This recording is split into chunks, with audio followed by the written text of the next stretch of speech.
Welcome to our final episode of the TDAM Talks mid-year series. Today, we're turning our attention to private assets, specifically real estate and infrastructure. After a dynamic first half of the year, which really saw shifting investor sentiment and some really resilient deal flow, what's left in the rest of the year? Joining me today, Colin Lynch, Head of Alternative Investments here at TD Asset Management, and Adam Thouret, a senior member of our infrastructure team. Gentlemen, this is a quick hit, so we're going to go quick on this one. As I've done in all of these podcasts, Colin, talk to me about the real estate market in the first half of the year. What were the themes? What did you see? First off, great to be here. Thanks for having me. It has been a resilient first half of the year. If you think about all the headlines, it's been a lot of negativity. What we have seen is a lot of interesting surprise. Best performing asset class in real estate 2024 was retail. And that Wow. continued into this year. We see a lot of relevance for essential retail. We've seen actually really good fundamental performance in the office space. Great leasing. We haven't seen that yet in capital values, but we're confident that it's going to continue. We see a lot of return to office themes being very relevant. In the residential space, we all need to live someplace. And so we're seeing high occupancy in our residential portfolio as well. Expect that to continue. And in the warehouse space, while we continue to order online, there has been a lot of noise around tariffs and the impact of that.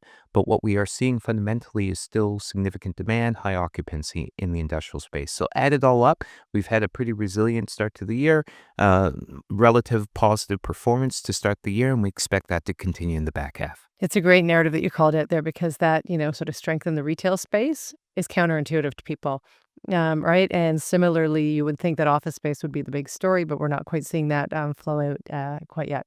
So I'm going to pause because that's a great backward-looking turn. I'm going to turn to you, Adam, and ask you same question. What did the first part of the year look like for infrastructure investing? Yeah, thanks very much. The first 6 months, the news cycle was certainly dominated by the Trump administration and what was coming out of the United States. Add to that the global conflicts that we saw, and there was a lot of reasons to potentially be negative. That said, infrastructure as an asset class has continued to perform very strongly. Our portfolio itself is doing exactly what expected, and that's a good reminder as to why infrastructure is important in the overall portfolio mix. As a reminder of what we do, TD Greystone Infrastructure Fund invests in critical, essential assets that are critical to everyone's day-to-day lives, whether that's conventional or renewable power generation, utilities, what you need to turn on your lights at your home, or transportation, airports and marine ports, getting the goods and people where they need to go, or the digital backbone, data centers, fiber and tower networks that keep us communicating.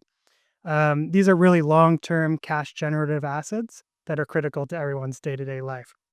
And hard for the average investor to invest in, right? Which is why, we call it private markets. It's a great narrative that you've sort of taken us through, because as I think back to, my earlier mid-year outlooks, whether it was the equity team or the asset allocation team, the infrastructure theme came through in my Global World Order podcast with Kevin Hebner recently. The same thing on infrastructure is coming through. So it's great to hear that the story and the narrative is playing out as you would have expected.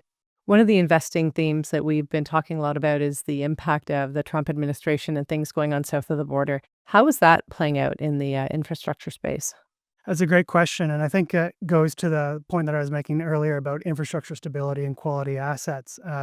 We have one investment in the United States called Silicon Ranch, which is an owner and developer of solar parks across the United States.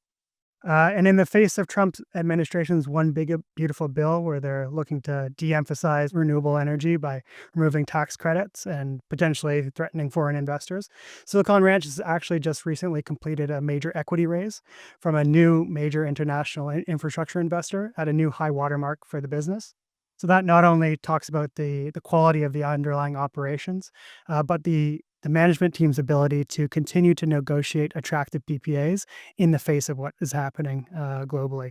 I would add to that in the port sector, where Trump has taken action with starting trade wars. We have seen a little bit of softness in volumes, but we've actually seen our ports investments exceed their budgets for the year based off of the fact that we're getting greater storage revenues as businesses shift away from a just-in-time inventory model to a just-in-case, where they want to see more inventory domestically to ensure they can avoid any sort of supply chain issues. It's a great example of sort of counterintuitive impacts to a lot of the change and volatility we've seen in the world. but also the power of understanding, the nature of the way the assets behave. Exactly. I'm going to turn it, I know, because this is our quick hit podcast. Looking forward for the back half of the year, Colin, what do you see in the real estate space? What are you expecting? Yeah, I expect more positivity than the first half of the year. We've seen around the world declines in values over the course of 2022, 3 and 4. But what we have also seen in 2024 is rebounds in parts of the world. So think UK, think the United States, think parts of Australia, think parts of Northern Europe. In all of those geographies, we've seen values increase, sometimes for 3 straight consecutive quarters. We expect that to continue. We expect to see that in Canada. And why am I so positive? It's because fundamentals, so leasing, the rates at which we're leasing space is trending up. And in particular, in those spaces where there's been a lot of negativity, so retail, right? Yeah. 3, 4 years ago, we weren't going to go shopping again. And we are Never going to today. leave the couch. Yeah. Exactly. And ditto, we weren't going to go back to an office. And if you look at all the return to office announcements, and I challenge somebody to tell me, what firm has announced that they will be working from home in the last 12 months? Can't think of one. Exactly. Yeah. So we expect that to begin to be reflected in values. And of course, the rate environment going forward, we expect to be more constructive as well for real estate. So I have a lot of positivity, whether it's Canada, whether it's outside of Canada, that we're at an inflection point, and we'll see that going forward. That's fantastic news. And really, when we talk about, private market assets, they really are long-term investments. And we have come through such a remarkable period of maybe noise in some of them as well and dislocation. So, but really the long-term thesis is playing out, and the power of these types of assets inside broader diversified portfolios can't be understated. Same question to you, Adam. What does the rest of the year look like? Yeah, I would say more of the same for infrastructure. The global need for investment is massive in the private infrastructure space. Oxford Economics suggests that there's an investment need of $90 trillion by 2040. So that's simply not addressable by public or government budgets. So private infrastructure investors are well placed to take advantage of that opportunity. Where are we seeing trends in the market? Certainly the artificial intelligence boom is there, and we're seeing great opportunities to deploy capital into data centers, fiber, and towers.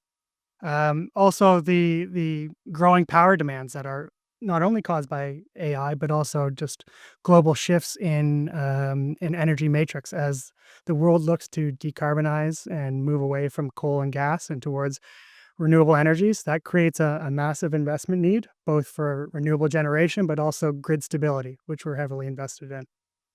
In addition to that, you see what's happening on a global kind of political sphere, and there's increased demand for energy security within a given nation. So, Yeah. plenty of investment signals to continue deploying into private infrastructure assets. And we keep hearing again and again and again the power of bringing these once only institutional type asset classes to the broader investing population through the solutions that we can deliver. So I've given you the easy stuff, the what happened, what might happen.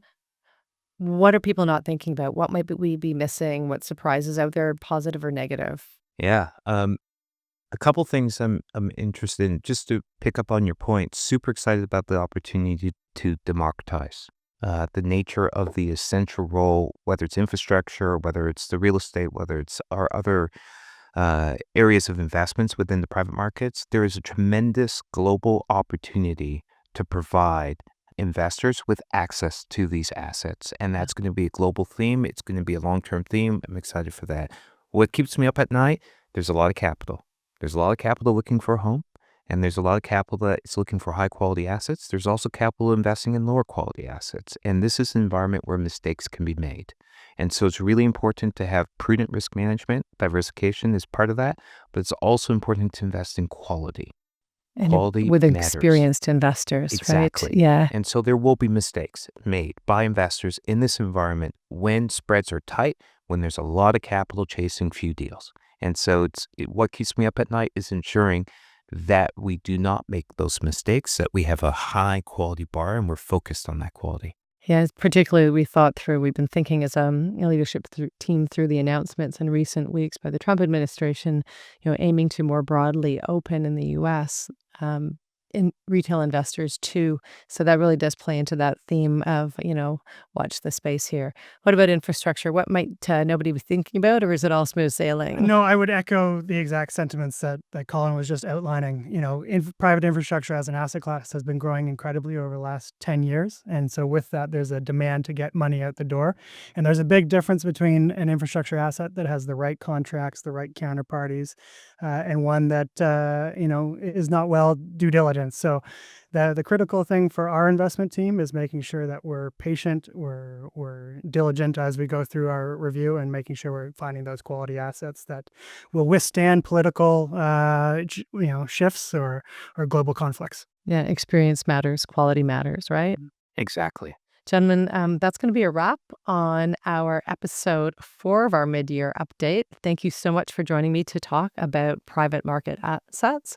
I'm very excited about this. For our listeners, if you missed our earlier episodes, be sure to check them out for a deep dive into equities, fixed income, and asset allocation.